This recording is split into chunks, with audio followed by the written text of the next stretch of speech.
Hi, I'm Anna, and you are about to watch the ethnographical analysis of my media consumption of every day. But first, I must inform that the results of my research might be interfered by the fact that I have been using a deficient smartphone for the past month. I have got used to paying less attention to it, as its use requires a mental and physical effort.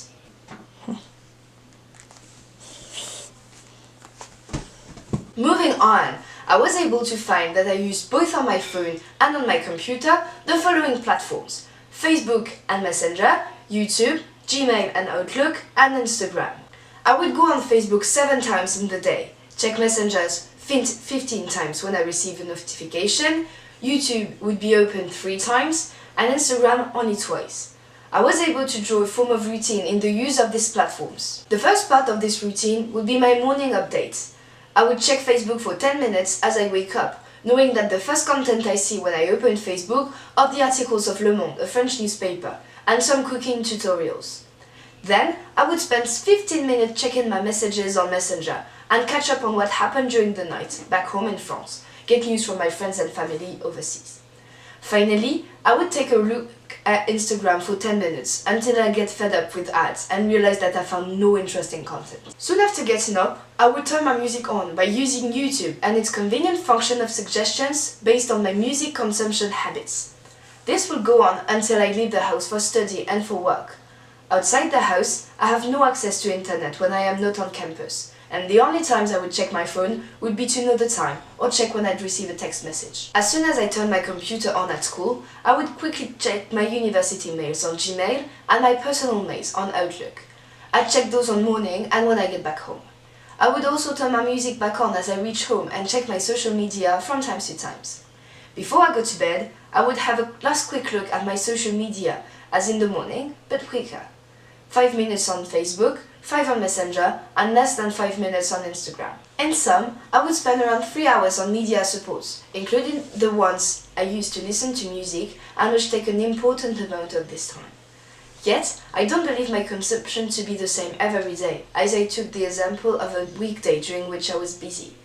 However, I believe that my time spent on media remains low compared to the average, as I do not own a TV and I have no access to data outside home.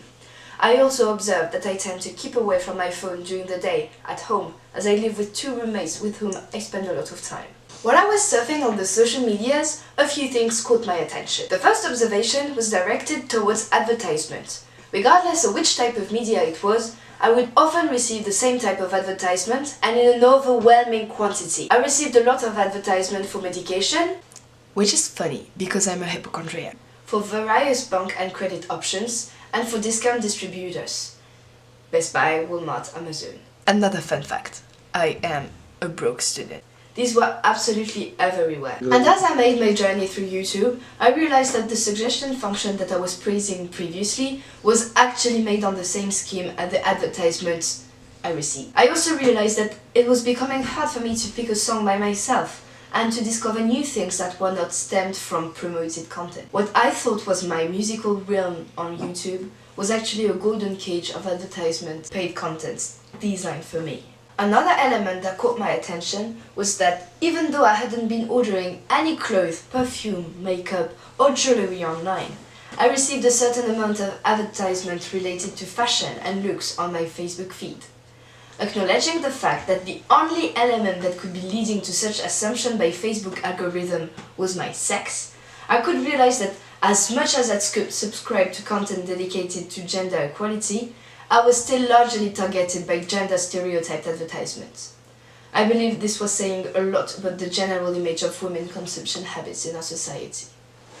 To conclude this analysis, I was mainly struck by the omnipresence of advertisement and of consumption opportunities on my social media activity. This helped me think a lot about the information I should keep for myself and the level of non-confidentiality that exists in the administration of such platforms. Thank you for watching.